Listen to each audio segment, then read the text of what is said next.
Écoutons ce que Damiba avait prévu faire. Écoutez effectivement ce qui a été dit en attendant. Moi, ce que je ne peux pas vivre sans le pouvoir. Non, est-ce que ça, c'est... Je ne peux pas vivre sans le pouvoir. Ça, c'est un. Secondo, c'est tirer et puis foutre le camp. Et puis, il y a effectivement des gens qui vont descendre. Des mercenaires qui vont descendre. Et puis, et c'est en train d'apparaître, je suppose que ce n'est pas encore vrai, mais je suis pressé d'écouter le jugement pouvoir. Il dit que le matériel qui est acheté, militaire que nous avons, est un matériel qui est au-dessus de nos capacités et du niveau du Burkina Faso. Dès que il va prendre le pouvoir, il faut effectivement le vendre aux pays voisins, à un des pays voisins, et puis prendre une partie pour rémunérer effectivement les bandits terroristes qui auront accompagné. Et ça, c'est un plan pour le pays, ça. Eh Damiba, il ne se connaît pas un président par tirage au sort. Eh oui, les gars ont fait le coup d'État. Hein? Ils ont tiré au sort qu'ils allaient mettre devant pour pouvoir faire ce qu'ils voulaient. Ils t'ont pris. Tu n'as pas fait ce qu'ils voulaient. Ils t'ont enlevé. Eux-mêmes, ils ont pris la tête de leurs trucs pour arranger leur pays. Toi, tu dis que sans le pouvoir, toi, tu ne peux pas vivre.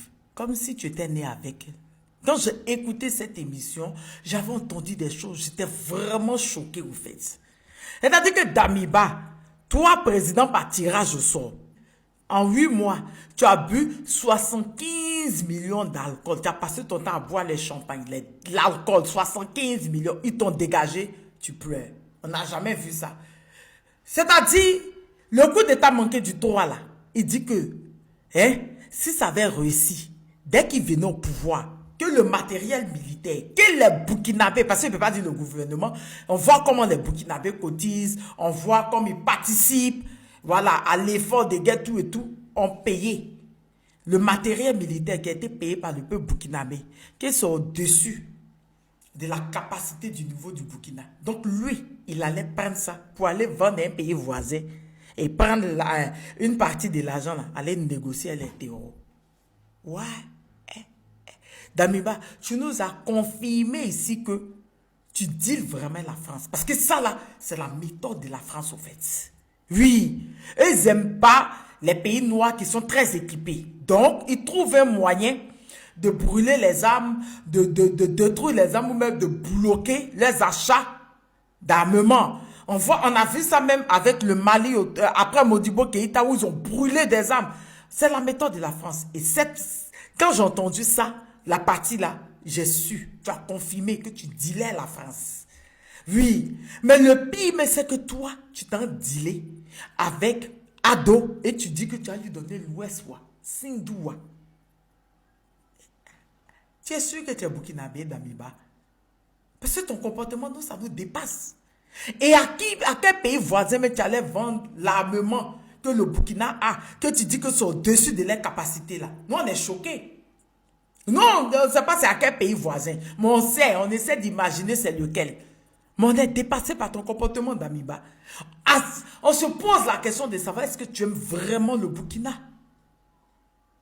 Parce que ce que tu as prévu faire là, hein, tu voulais faire vivre au Burkinabé le 15 octobre 1987. C'est ce que tu voulais les faire vivre. Mais là, ce que moi je demande là, c'est qu'on te met au milieu de Ouagadougou et que tous les Burkinabés aient été chocotés, grands comme petits. Parce que tu es méchant, tu es mauvais.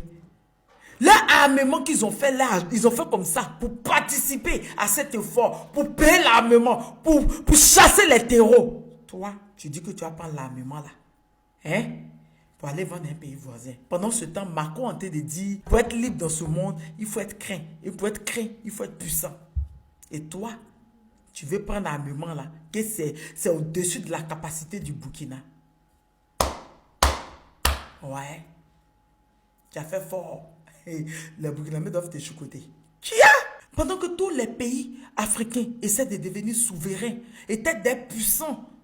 Parce que le capitaine Ibrahim Traoré nous a dit l'hiver noir approche, l'hiver noir arrive. Tu veux vendre l'armement que les Burkinabés ont fait comme ça pour payer. Ouais, c'est fort. Ouais. C'est pour ça que j'ai dit depuis le début, ton revenu, tu veux revenir là. Ce n'est pas pour le peuple burkinabé. Ce n'est pas pour le Burkina. C'est pour toi-même, ta personne. Hey, c'est ce, je vous reviens de nouvelles informations. Lui, il doit être choucouté. Non, sérieux, il doit être choucouté. Je vous fais plein de bisous.